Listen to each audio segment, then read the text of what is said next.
Hello, everyone, and welcome to YMB Movie Talk from your movie blogger. My name is Cyber Mansell, and I'm so happy that you've decided to join me today to talk about the best thing in the world, and that is films. Now, I did say, if you follow me on any social media, I did say that I was going to be doing a podcast on Thursday, which was 2 days ago.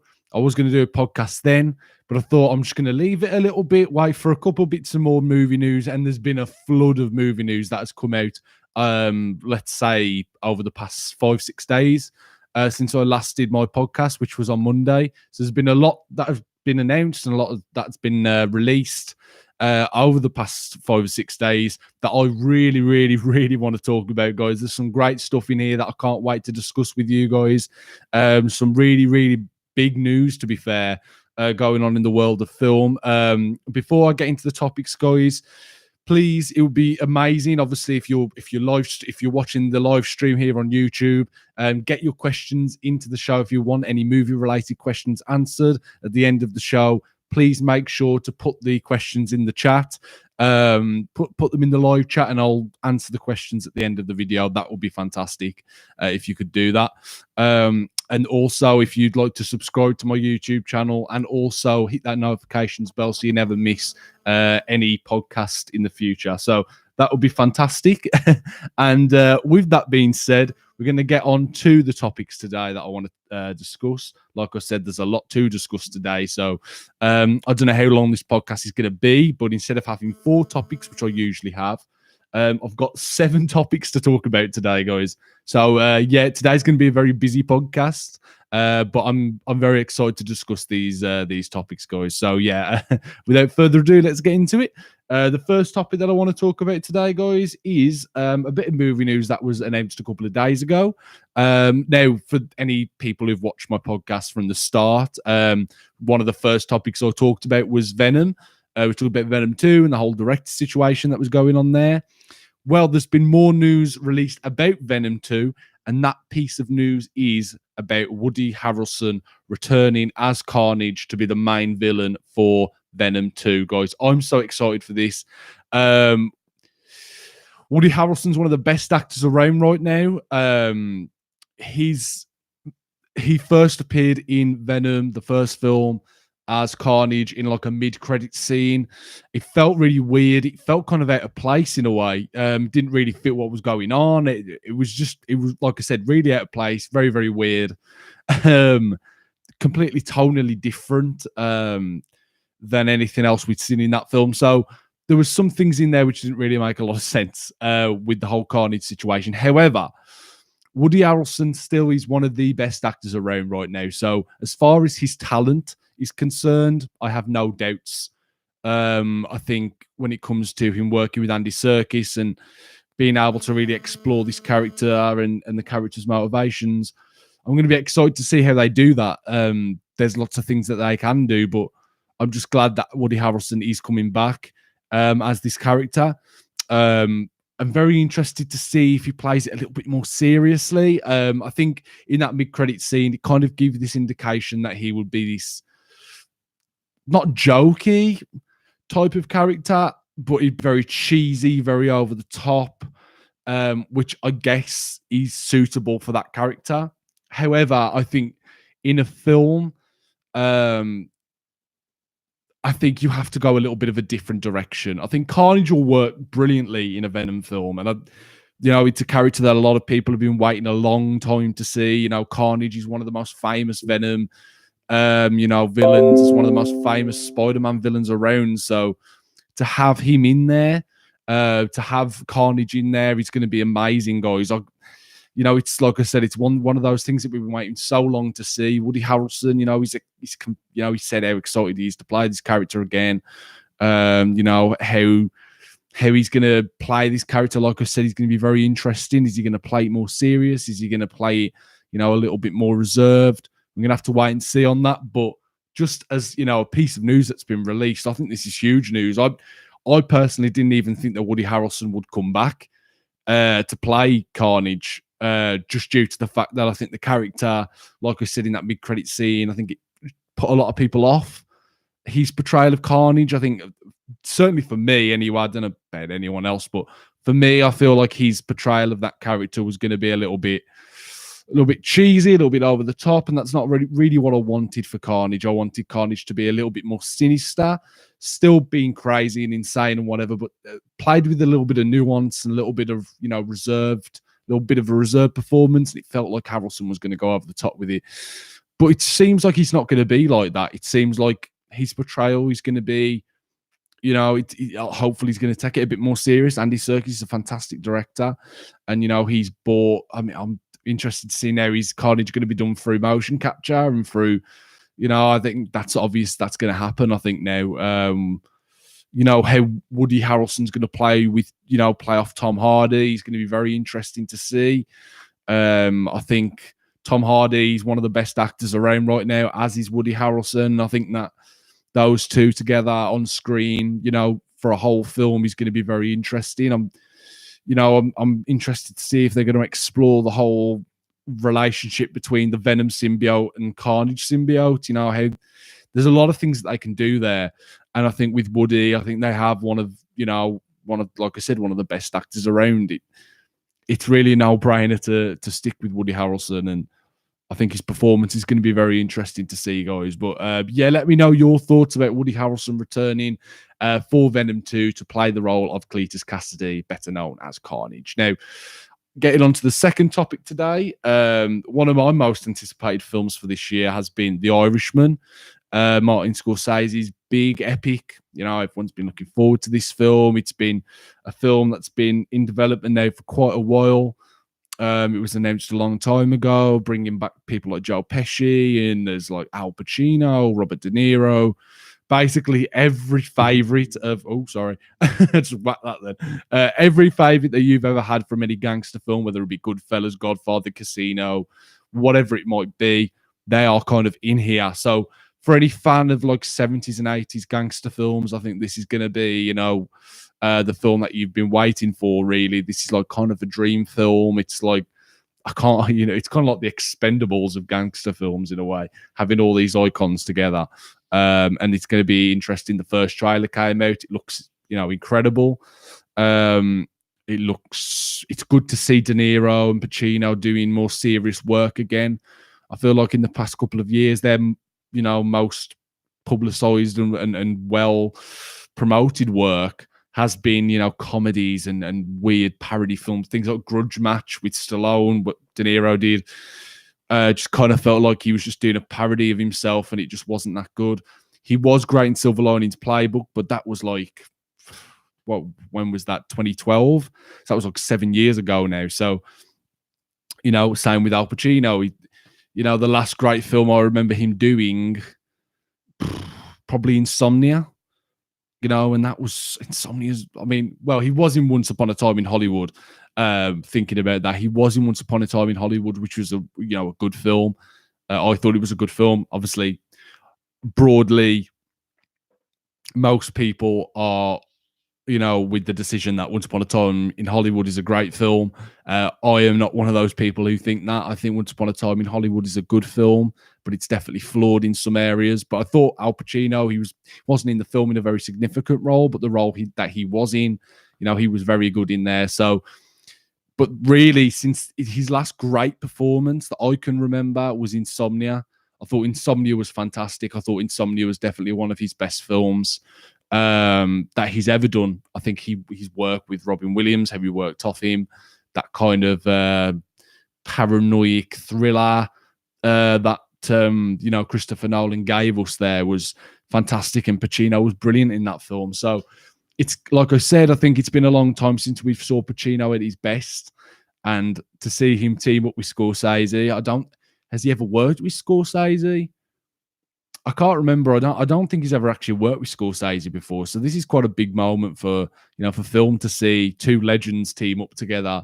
But really, the news that I wanted to actually talk about with The Irishman, me just building up The Irishman. But yeah, the one piece of news that I did want to talk about was about the release dates. Now, when I talked about the Irishman trailer, I gave a little breakdown, a little review of that trailer, I think, on my third episode of my podcast. And I talked about the Irishman there, about that trailer. and it wasn't really there wasn't a release date announced yet for The Irishman.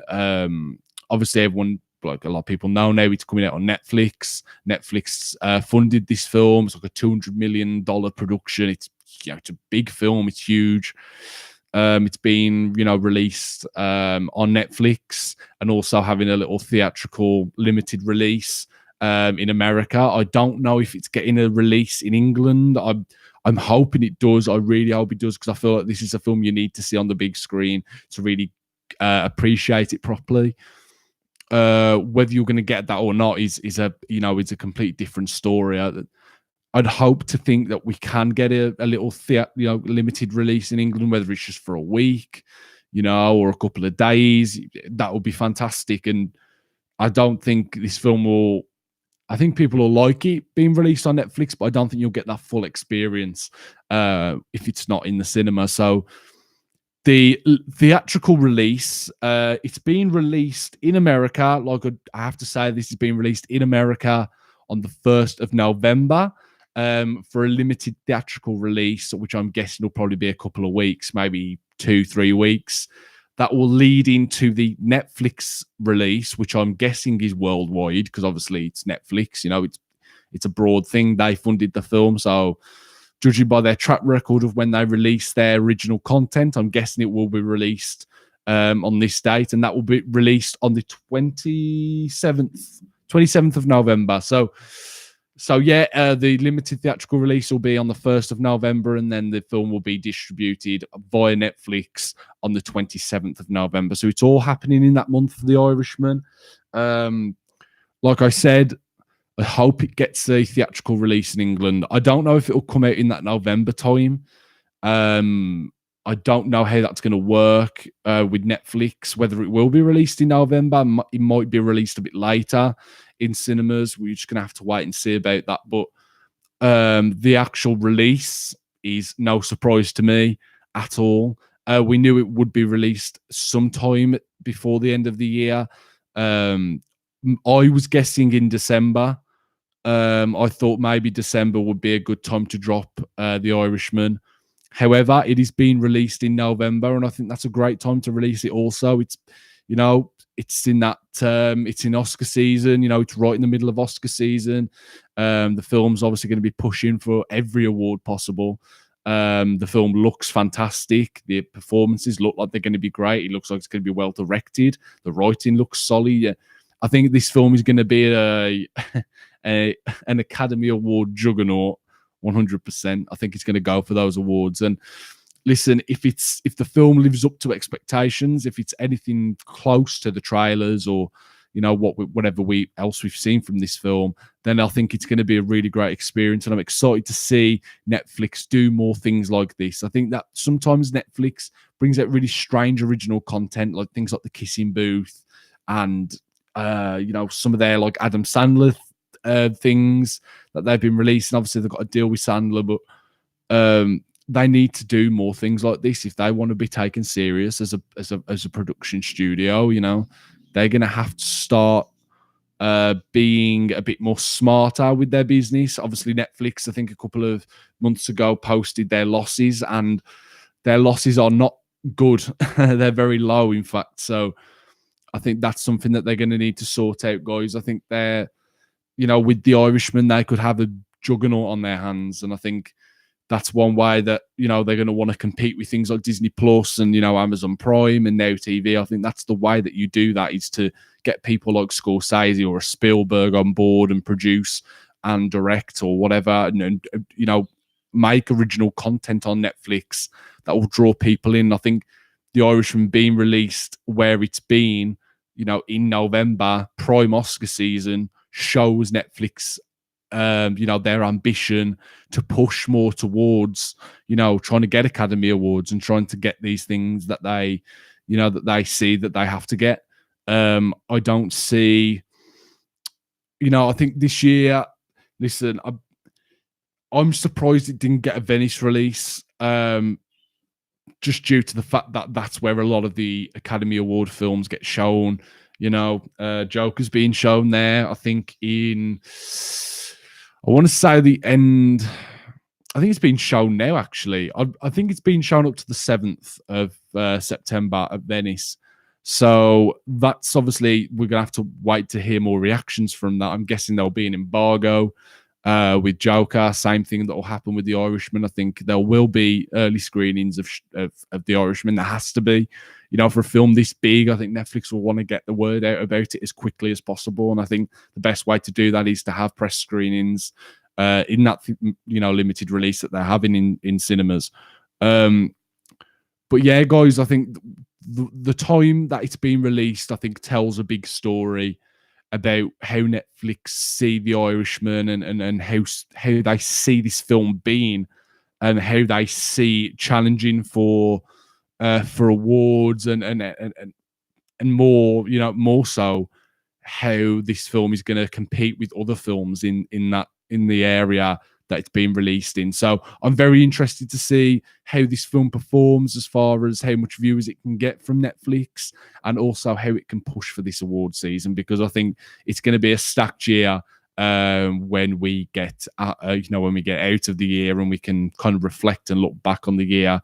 I think this year has been, the bigger films have kind of let me down a little bit, but I do think that at the end of the year we can look back and we can definitely see how this film's been performing and against the rest of the films that are out there. So yeah, please leave your thoughts in the comments, guys, about The Irishman, about, you know, how Netflix, how can they push more for the awards? Is this the film to really make Netflix a legitimate, you know, studio now for films and for major film productions? I think that's my opinion. I think The Irishman is a big push for that. I want to see what your guys' opinion is on that as well. So yeah, please leave your thoughts in the chat or in the comments, or whatever you want to leave them. I think that it's a good discussion to have. Right, guys, getting on to the third topic today is talking about the Joker film that we was talking about being released at Venice right now. Talking about the Joker, there has been a trailer. I think this is the final trailer now to be released for Joker. Has been released, I think, was it yesterday? I kind of feel like it was either yesterday or Thursday. I think it was Thursday, actually, that the final trailer for the Joker was released. And I've got to say, this trailer is... wow. Look, I've said plenty of times that I think this is my most anticipated film for the remainder of this year. It has to be either Joker. It's got to be Joker, It Chapter 2, or The Irishman. Those are my top three, and I'd probably put Joker on the top.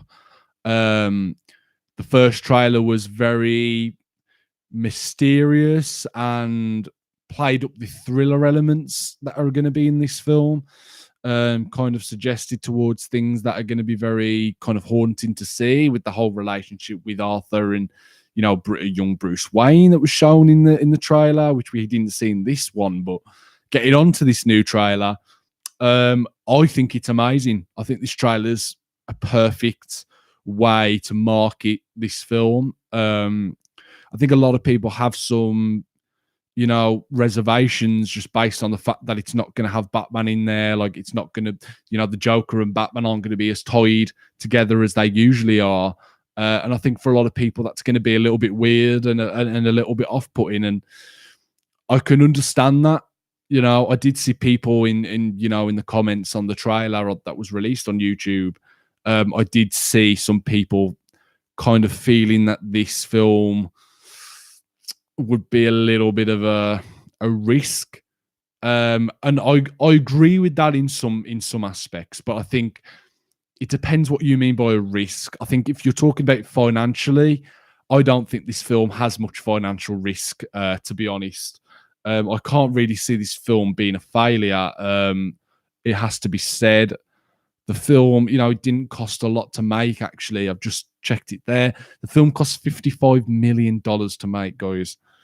55 million when you take into consideration the cut for the cinemas that are showing the film. You know, this film definitely will make a profit, 100%. It won't be a bomb. I think even if it made, like, even as low as something like 200-300 million, which is still good, But I think that, DC and Warner Brothers are expecting this film to be a lot higher than that. I think, that would be a decent number, really. 300 million on a $55 million budget. They'd make, say, $100 million profit.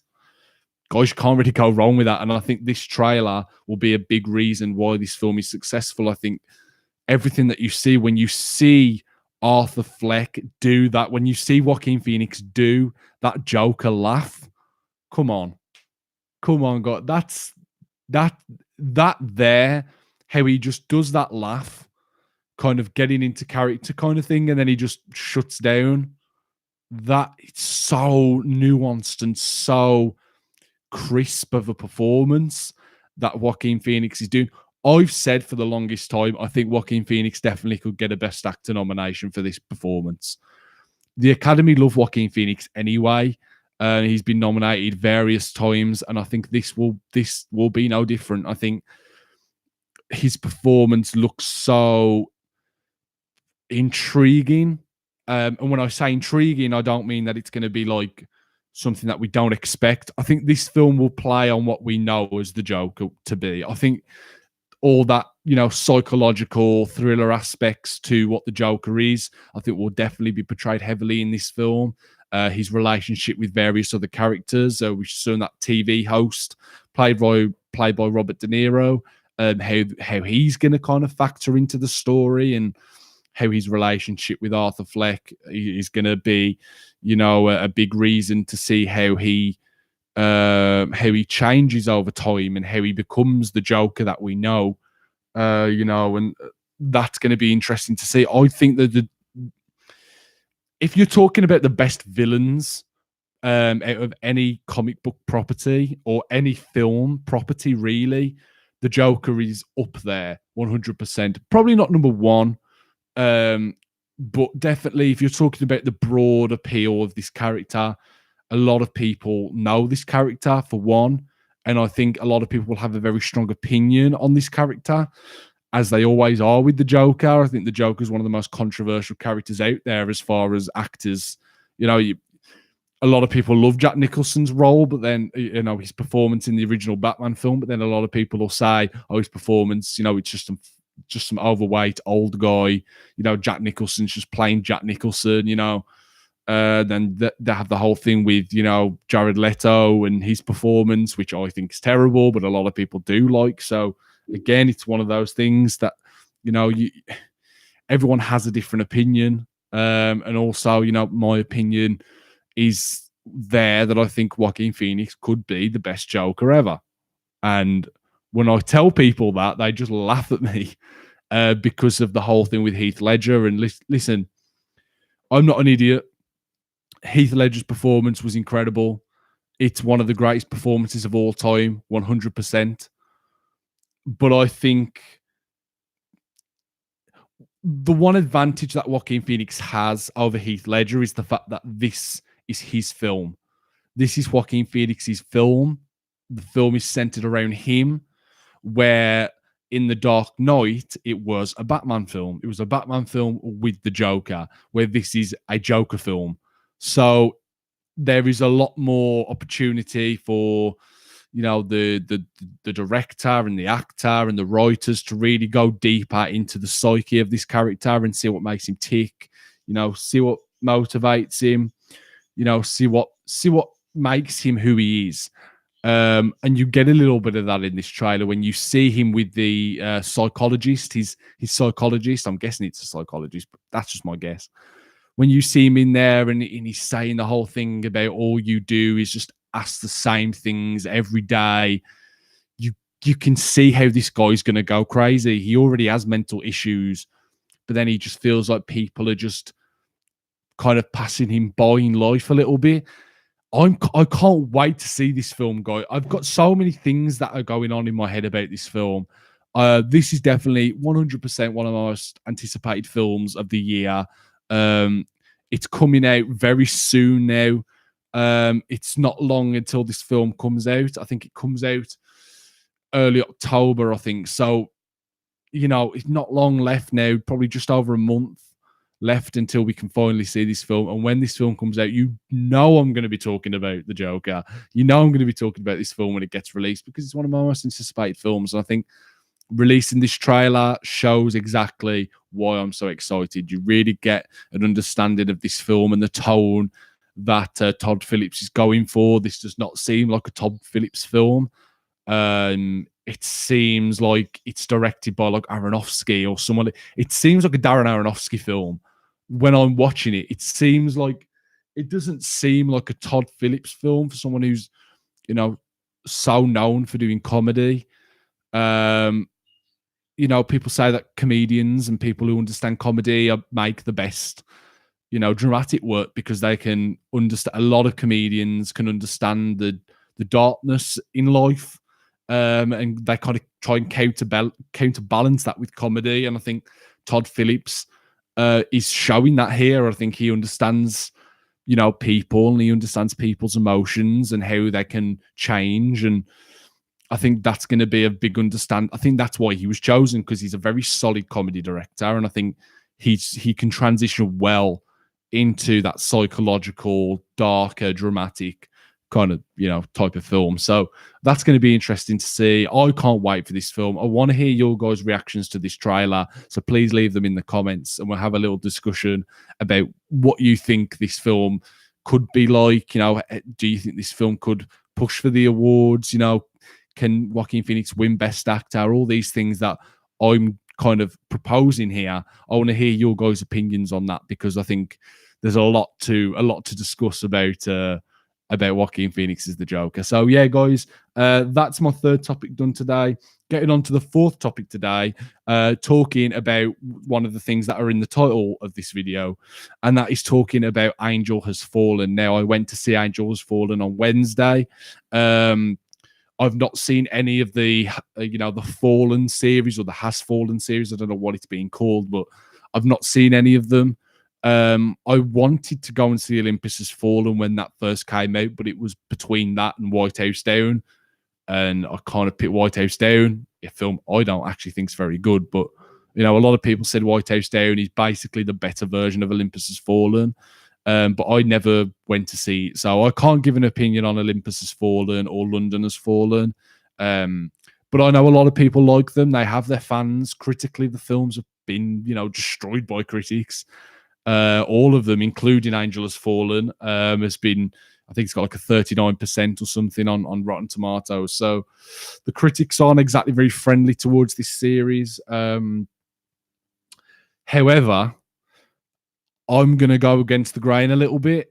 I actually enjoyed this film, which might surprise a lot of people. I found a lot of enjoyment in Angel Has Fallen. Now, understand when I say that, I'm not saying I think this film is a masterpiece. I don't think this film is one of the best films of the year. I don't think this film's going to be winning any awards. I don't think it's anywhere close to the best action film I've ever seen. It's nothing amazing. It's a bit cliched in some points. Visually, the film is kind of flat and boring. The effects are terrible. The green screen, especially the chroma keying, the textures, the composition of the with the green screen is very, very bad. You will notice that. Even a film fan, like, I'm obviously a big film fan. I've watched a lot of films. I can see mistakes probably clearer than a lot of other people can. But I can guarantee you this: if you go and see Angel Has Fallen, you will 100% recognize the bad green screen in this film. And if you don't, then you don't know what you're talking about, because this film has some terrible, terrible green screen. The way that, I've got to have a little bit of a rant about this, because this film cost a lot. I don't know how much did this film cost to make? I don't even know. Okay, this cost 40 million to make. Now, okay, that's not huge money, right? It's not huge money. It's not $100 million film, whatever. But for $40 million, you are doing that bad with the green screen? Really? Are you joking? The green screen in this film is awful. It's so bad, guy. There's moments, especially in the third act, There's a whole scene. I'm not going to spoil it, but there's a scene in a hospital with a plane. Not a plane, with a helicopter, and there's all this smoke. And guys, oh god, it's so bad. Basically, the building that they're in falls. It crumbles down. So you get all this smoke, all this debris, and you get the actors running in front of it. And it is one of the worst green screens I've ever seen in my life. I've seen better chroma keying on YouTube. I've seen better chroma keying from independent films than a fairly big budget Hollywood film has. That bad green screen is terrible. That being said, even though the visual effects suck and are terrible, the practical effects are very, very good. The practical effects are very entertaining. You can definitely see when practical effects are being used away from visual effects because the quality is so different. So that can be a bit jarring sometimes when you have things that look so realistic and then you go from that to having, a terrible green screen with people running away from smoke. It looks terrible. So that being said, okay. So that's one of the negatives about this film. Also, the music is very stock. It's a very stock soundtrack. It's music that you could find anywhere. It's very boring. Sometimes it can be quite good. It reminds me of this film, weirdly, like I was watching this film, and this will be a bit of a surprise to a lot of people that I'm even making this comparison. But when I was watching Angel Has Fallen, it kind of reminded me of two films. It reminded me of two films. The Bourne Identity and The Incredible Hulk. I know you're probably thinking The Incredible Hulk. Like, I can kind of understand, like, people probably see the Bourne Identity thing, someone who's being exiled and people are trying to hunt him down. And that comparison's valid, I think. But The Incredible Hulk, people are going to be like, why are you comparing it to a green monstered superhero film? This is why, guys. Not only are the effects on the same level of terrible, but the music is actually quite similar. Craig Armstrong, I think, did the soundtrack to The Incredible Hulk. And that soundtrack's one of my favorite soundtracks of the MCU. Probably one of my favorite soundtracks of all time, weirdly. I know people are going to be quite shocked by that, but for a film that's so average and mediocre, to have a soundtrack that good, the soundtrack makes the film better. The soundtrack makes The Incredible Hulk a lot better. So that being said, with Angel Has Fallen, does the soundtrack make it better? Not really. The reason I compare the soundtrack between that and The Incredible Hulk, there's bits where the music kind of kicks a certain tone and beat. There's a lot of percussion in there. The use of drums are very similar to what we saw with Hulk. Those two, so the sound kind of combine a little bit. Also, tonally, the film is very similar. The whole story is kind of similar. You get someone who's blamed for, something that's not really their fault. Kind of is their fault, but not at the same time. You get someone, who's trying to hunt them down, and you kind of get all that. Also, Tim Blake Nelson is in Angel Has Fallen, and he also was in The Incredible Hulk. So that's a funny little comparison there. But yeah, definitely the two films have a lot of similarities. Same with The Bourne Identity. I think that the way the film is shot and the way the film is edited together is very similar to what who directed The Bourne Identity. Trying to think who directed The Bourne Identity. Is it Doug Liman? Doug Liman, yes. Doug Liman directed The Bourne Identity. So it's very similar to what Doug Liman brought to that film, and it's very similar to what the director of this film brought. The person who directed the Angel Has Fallen, by the way, I can't remember his name off by heart, so I'm going to have to look at this because his name's quite long. Rick Roman Way. I'm not going to even try to pronounce how that. I'm not going to even try to pronounce that. But he also directed Snitch, which is a very underrated film starring The Rock. You know, Dwayne Johnson, who now is the biggest movie star in the world, but at that point he was still kind of growing his career, and that's one of the best performances he's ever given. So I was interested to see he seems to work well with actors, and that's also the case with Gerard Butler, who I think gives one of the best performances of his career in this film. I'm so like people are going to be so shocked when I say that, but for an actor who it kind of feels like every film Gerard Butler does, he just does the same thing. It's the same grasply voiced, intense, macho kind of it's the same character in every film, really, with exceptions. You know, you've got things like Gods of Egypt and 300, which are kind of more fantastical than what Gerard Butler usually does. But his character persona is it's more or less the same in there. So things that doesn't really change. But I have to say that his performance here was very.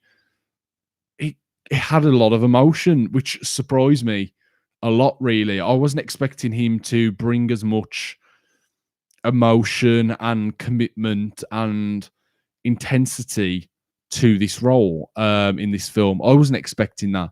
I was expecting a very flat, emotionless performance from Gerard Butler, but he didn't give that.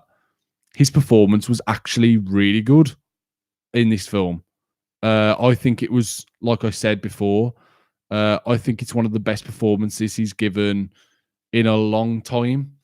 I don't think the performance is anything too amazing. Like, I'm not going to go out on a limb and say, this film is going to win him an Oscar or anything like that, because I don't think that's the case at all. I don't think he's going to get, big awards or anything like that. But I think his character works very well for this film. He brings a vulnerability to the role, which surprised me a lot. Morgan Freeman's also in this film. I thought he was okay. He did the Morgan Freeman thing, but he was entertaining enough. Danny Houston was in this film, an actor who I can't take seriously when I watch him, because there's a Danny Houston, the guy who plays the villain in this film. He was also in Wonder Woman. He was in X-Men Origins Wolverine as well. He played the villain in both those films, as he does in this film. But he reminds me so much of my drama teacher from school. For those who went to school with me, you'll know exactly who I mean. Obviously, I'm not going to say his name or anything like that, but you'll definitely know what I mean when I say that.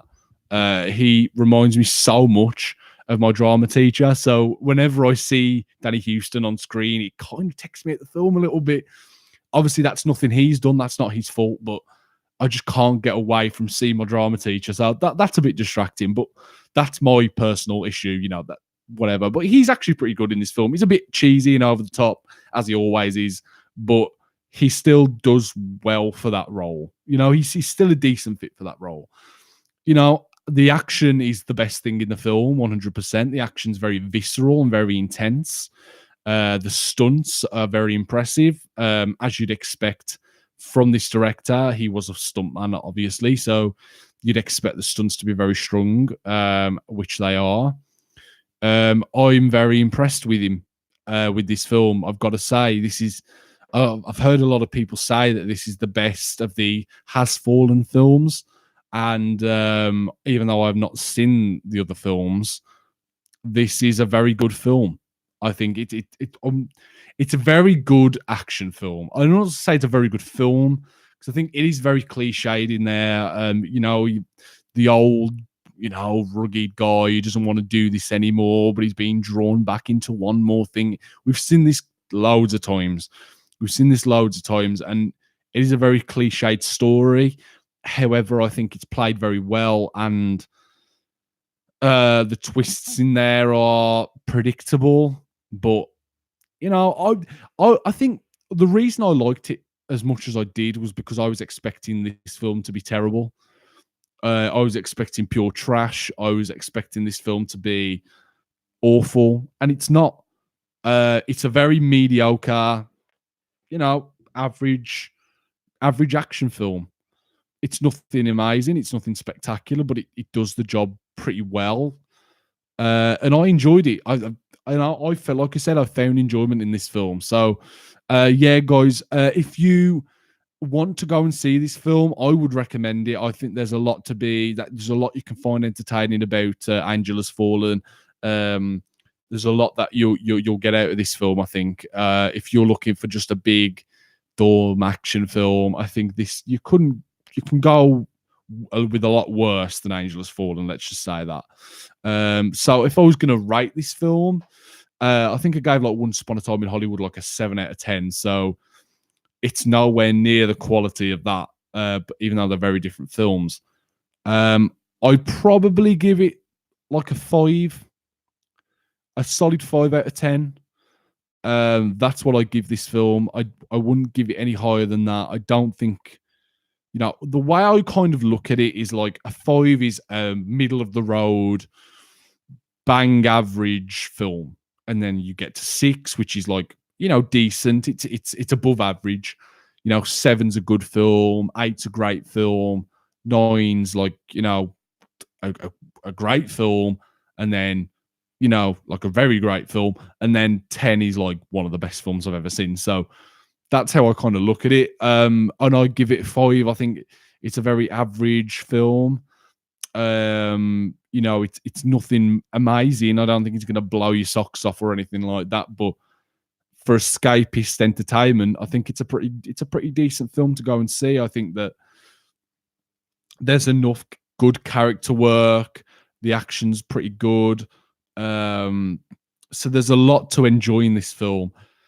But I will say there are things that will distract you in this film 100%. I think Danny Houston can be a bit over the top sometimes, which, even though, like I said, the whole comparison with my drama teacher, I think even with that away, I will still say he can be a bit over the top sometimes. He can just be having a normal conversation and you can tell he's a sinister character. You can just see, you can tell he's playing it a bit too over the top and it doesn't really fit. But yeah, guys, I will say, if you are interested in going to see Angel Has Fallen and you like this genre and you like this type of film, then definitely go out and give it a chance, give it a watch, and you probably will enjoy it. Who knows? You'll probably go and see it and you might hate it. You'll probably go and see it and you'll think it's the worst thing ever. But for me, I watched it and I got a pretty decent amount of enjoyment out of it. So yeah, guys, leave your thoughts in the comments about what you think about this film. If you've seen it, if you haven't seen it, you're gonna go and see it, please leave your thoughts in the comments below and we'll have a little discussion about Angel Has Fallen. With that being said, we are now on to the 5th topic today, and this is something that I do really want to talk about. Another very anticipated film, but a film that I'm lukewarm enthusiasm for, in the fact that I've been let down by this series a lot. So my patience is wearing a bit thinner. But I will say that I'm looking forward to this film. And that film is Terminator Dark Fate, which yesterday, I think, they released a new trailer for this film. And I have to say, Terminator Dark Fate is looking pretty damn good. This film, I hate to explain this. This trailer is a good trailer. It gets me excited for the film, 100%. There's a lot to enjoy in this trailer. But my trust isn't there with Terminator, guy. I'm sorry. It's such a tricky one because this trailer on its own is a pretty damn good trailer. You get the Terminator music in there, which gets you nostalgia, going. But I'm not being sucked into it. You get Arnold and he's back, gets you nostalgia going. I'm not being sucked in. You've got Sarah Connor back, for the first time in 20 years.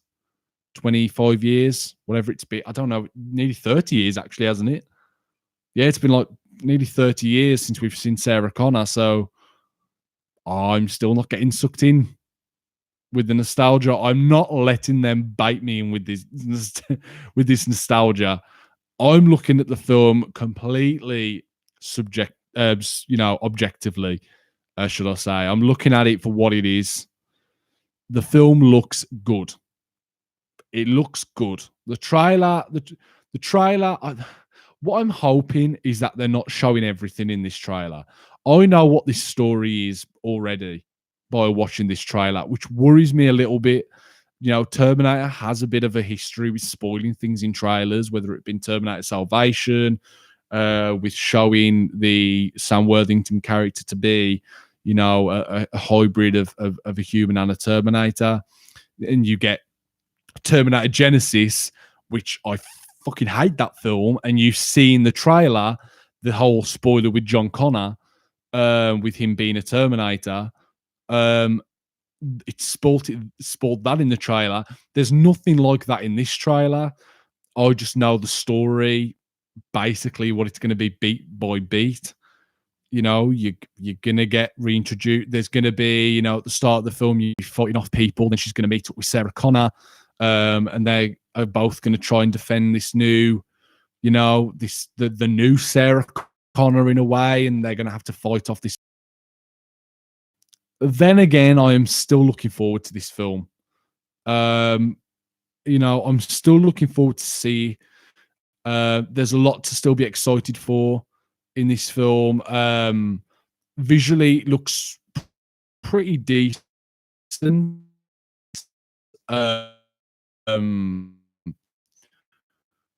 You know, it doesn't look in a bit of credit.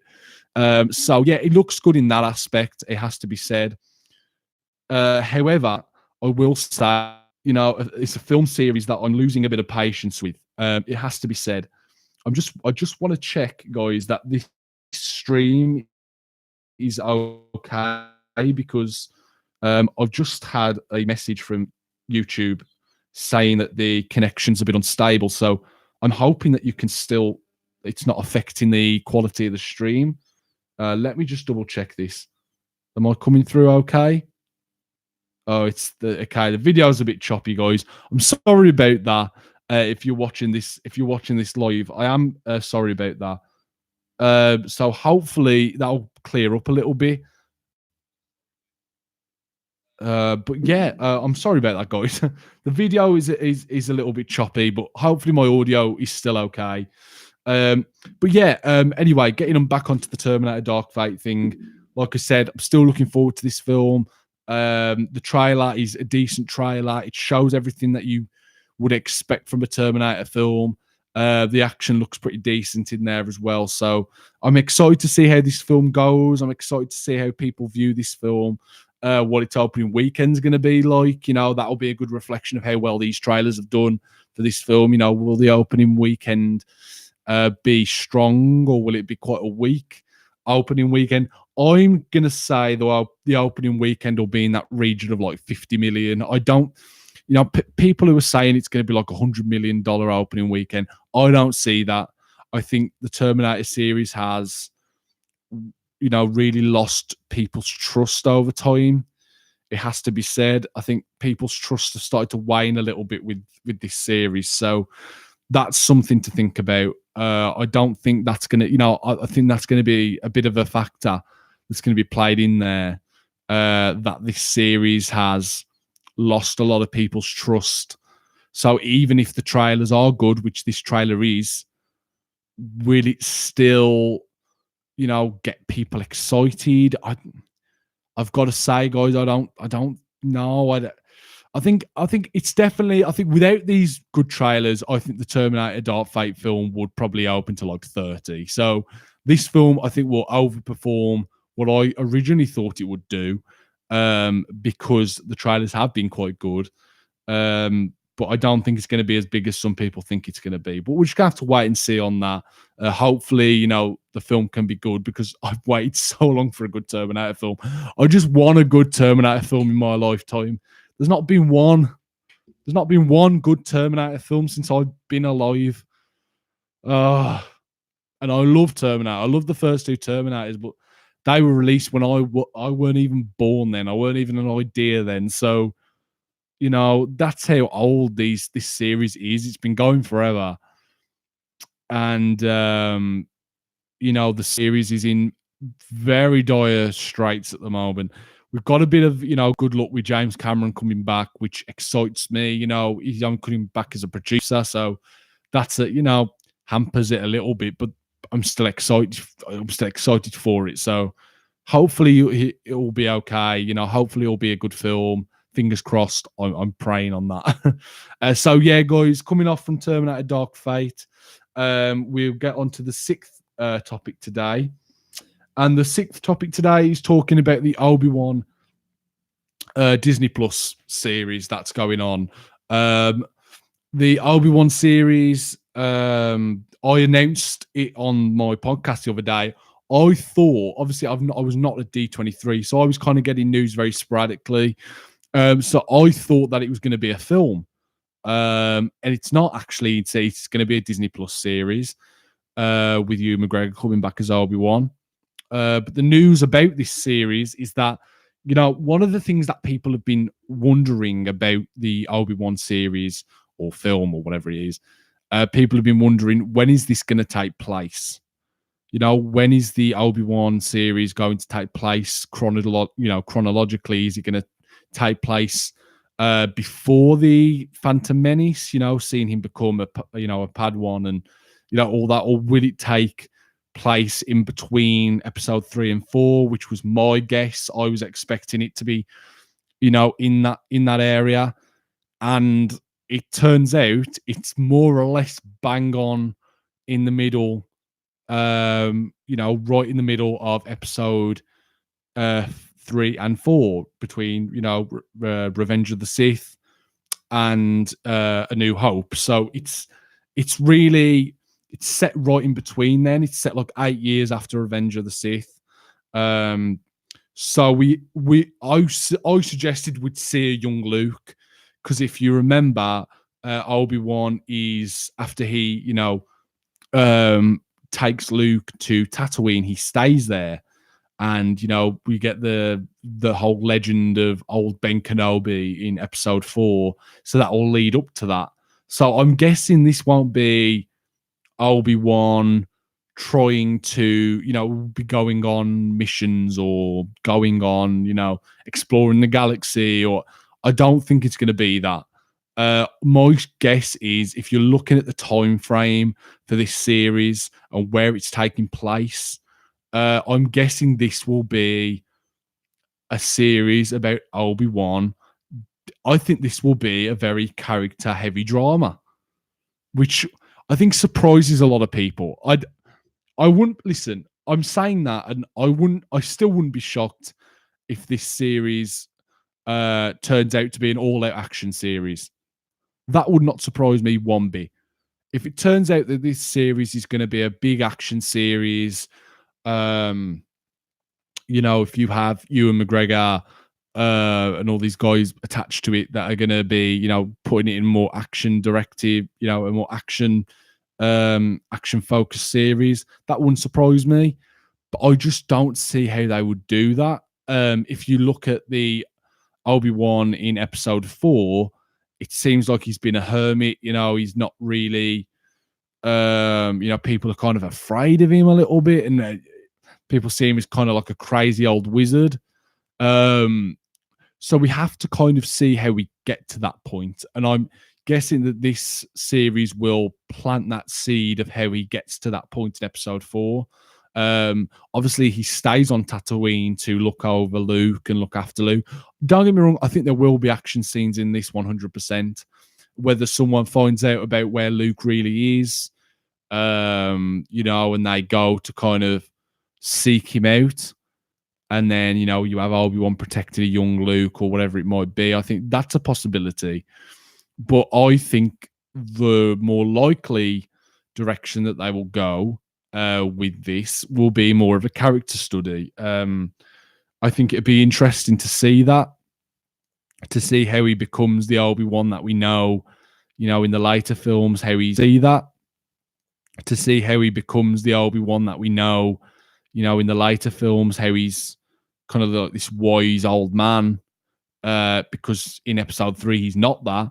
So we have to see that growth and we have to see that character development in that time frame. So obviously, by the point that this series is going to take place in, there's been 8 years already, that has passed. There's already been 8 years. So you've already got 8 years of story there that hasn't been told, which you can explore in this series as well. But 100% you can already see they're going to have to explore this character a lot deeper to get to that point where we get to in episode 4. That's why I think it's going to be a character study, and I'm excited for that. I think Star Wars is such a flexible franchise in a way. It can kind of be whatever you want it to be because the series is so vast and it's such a big world that you can have different, you can have a different genre in the Star Wars film. You could have a Star Wars horror film if you wanted to. You could have, you can have the action films, you can have the fantasy films, you can have a drama, you can have a thriller. I think you can have a comedy. You could have whatever you wanted with Star Wars because it's so flexible. It is, you can literally do whatever you want with it. So I think a good thing to do, which we haven't seen yet with Star Wars, is to go in the more character focused, get into the deep psyche of this character and see what makes him tick, see what makes him who he is. That's going to be interesting for me to see how they do that. And it'll flesh out the character a lot more because really, in the original trilogy, we don't really know a lot about Obi-Wan. We just know that he had a friendship with Luke's father, and obviously in the prequels we see how that plays out. But we don't really know a lot about Obi-Wan as a person, what his interests are, what he likes to do, what makes him tick. We don't really understand that, so I think that will be a good thing to explore in this series. So hopefully we get a little bit more of that. So I'm going to be excited to see it. I don't know when this series is going to come out. I mean, they haven't even started production yet. So I'm guessing probably 2022, 2023 is when we'll get this series. So it's still a ways away yet. But I'm still looking forward to it, guys. I hope you guys are looking forward to it too. Please leave your thoughts in the chat and in the comments to discuss what you guys think about when this series is going to be set and what that will mean for the series going forward. Because I think that's very interesting to think about. Right, last little bit of news that I wanted to talk about today is not really news, so to speak. It's just me giving my opinion on something, and that is talking about the Star Wars trailer. Star Wars Episode 9 trailer that was released a couple of days ago. I spoke about it on my podcast on Monday. And talking about Star Wars, I was talking about the Obi-Wan series. Now we're going to be talking about that Episode 9 trailer. Something very specific I want to discuss about that trailer, and that is talking about the moment in the Episode 9, The Rise of Skywalker trailer, with Rey at the end of that trailer. In that, she looked very Sith-like. You can tell she's not a Sith. You can tell she's not gone to the dark side because of the eyes, but you see a very darker Rey. You see a very darker, mysterious Rey. Now, originally I thought that, like probably everyone else thought, well, the majority of people, I'd say, this would just be Rey embracing the darker side of the Force and having a balance there. And she kind of loses her shit, which I was excited for. However, the question has been, brought up a lot of times in videos since then, which I've seen and articles that I've looked at, with people discussing about this series. Are they going to go in that direction? I remember having a conversation with someone in the comments on my last podcast talking about the whole thing with Rey, and he was saying that the person was quite angry in the fact that he doesn't think that the people who, you know, are making these films have that creative ambition and have the, you know, wherewithal and the thought process to go with something as, you know, something as risky as having Ray go dark and embrace the dark side in a way. And people are, you know, thinking about that and discussing about that. And I agree in a way. I think Disney play it very safe sometimes, which is why everyone keeps thinking that this Ray that we see in the episode 9 trailer won't be Ray. It's not actually Ray. Whether it's a vision or a clone, you know, or a projection, but it's not actually Ray, the Ray that we know in the, you know, the actual proper Ray. So this is a top. This is something that I hope isn't true. I hope this isn't true. I have issues with trailers anyway, kind of giving things away. But then for trailers that put things in there to get people excited that don't actually end up in the film, or maybe some things that are a bit misleading, that probably is just as worse as anything else you can do with the film. You know, you're promoting something, you're getting people excited for something, you're showing people something that's not actually there or not represented the way that you're originally showing it. That's a problem. And I think if Disney go down that road, it'd be a huge mistake. This is supposed to be the final film of this trilogy, so it's safer to go with something a bit more ballsy. If you're going to make Ray dark, or you're going to make Ray a Sith, you're going to switch the roles and you're going to make Ray dark and Kylo light, then that would be very interesting to see that contrast. But I have to say, for a character that I found very boring and very, you know, uninteresting, and a character that has felt very safe in a way. I've always felt that about the Rey character. She's a very safe character. She doesn't have a lot of risk there. She's a character that is meant to be a projection for the audience. And if anything, it just makes her less interesting and more boring. So I felt that's why I got so excited when I saw that trailer, because I thought they're actually doing something interesting with Rey. They're going to add a bit of complex, you know, add some complexity there, and, you know, make her more interesting and make her more vulnerable and more flawed. And I thought that's what they was going to do. But then thinking about it, will Disney do that? And the more I think about it, I think they probably won't. And I'm kind of leaning in the direction of this being a fake out or a cop out or a mislead. That's kind of what I'm getting to here. I would be very, very shocked if this is actually Rey going dark. I don't think that that's the case at all. I do think that this will end up being a projection or a vision put into her head by the Emperor or Kylo or whoever it might be, to show Rey, you know, that, oh, if you go to the dark side, this is what you become, type of thing. I don't think that will actually be an event that transpires in the film, you know, with these characters in their real world time. I don't think that's going to be the case, which is really horrible, because I was so excited to see Rey get a bit more, you know, explore this character a bit more. You know, what makes, you know, characters like Rocky or Tony Stark or, you know, Marty McFly is that they are flawed. They're not perfect characters. They're flawed. They have faults. You know, they're not perfect people.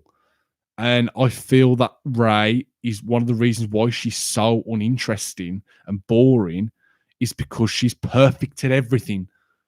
You know, she's just a perfect person. She's good-willed, she's good-natured, she can do everything perfectly without even having to use any effort. She's the perfect person, and that doesn't make a very interesting character. So to see Disney doing something interesting with her, to then for that then not to be the case would ruin this film for me. It would make this film so flat and boring and predictable. So I hope that they don't go down that route. I've got my fingers crossed. I'm hoping that they, you know, are going to go down this more mysterious road with Ray. I think that's the best way to go with this character, to try and save this character for a lot of people, because she's been such a boring character. So to try and make her more interesting in this film, I think would help the other films retrospectively, because you see this person is a good person, but she can be tempted by the dark side, and she can be tempted by things, and she is flawed, you know. I think that would be the best way to go about that. And for it to just be a vision, I think would be really bad. Or even if it's a clone, Ray has to fight a clone of herself. Oh, if that happened, that would be terrible. We'll just have to wait and see on that. But yeah, okay, guys, that's my show done for today. That's the topics all talked about today. I hope you've enjoyed the show. I know there's been a bit of a problem with the quality of the stream, the video, which I'm guessing that might just be down to my internet. But hopefully the audio has been okay. But we'll just have to work on that. Maybe I'll have to change the location in my house. I don't know where I'm actually doing this podcast, because clearly, if the signal's not that great, then obviously there's no point me doing video podcasts. So hopefully I'm gonna have to I'll try and sort that out for the next one. I'm not going to give a date for when I'm going to do my next podcast, but I kind of feel like it will be Monday. The podcasts will be mostly in the morning, because I know next week, obviously, this isn't my main job. This isn't a job. This is just a hobby. So I have to kind of fit it in around work. I prefer doing podcasts later on in the day. But I think most of my shifts now up until next weekend are, quite late. So I have to do my podcast a bit earlier. So, but you can still check it out. You can still watch it back on the show. If you don't want to watch it live, then that's fine. But you can always come back and watch it later on in the day when, whenever's best for you guys. Also, I'll be putting all the clips from the show, all the main individual topics. I'll be cutting them up and putting them out as individual videos anyway, like I've been doing. So, if you just want to look at a specific topic, then you can do that also. Make sure to follow me, guys, on everything as well. I've put all my stuff in the description below, where you can find all my stuff, or, whether it be my video, my SoundCloud, my Instagram, all that's down there as well. So make sure you get on that. So yeah, I'll probably see you guys Monday. Thanks very much for watching. Please leave all your thoughts on all the things that we've talked about in the comments below. And yeah, I'll see you in a couple of days, guys. My name's been Simon Mansell. You've been watching YMB Movie Talk. And until next week, I'll see you all very, very soon.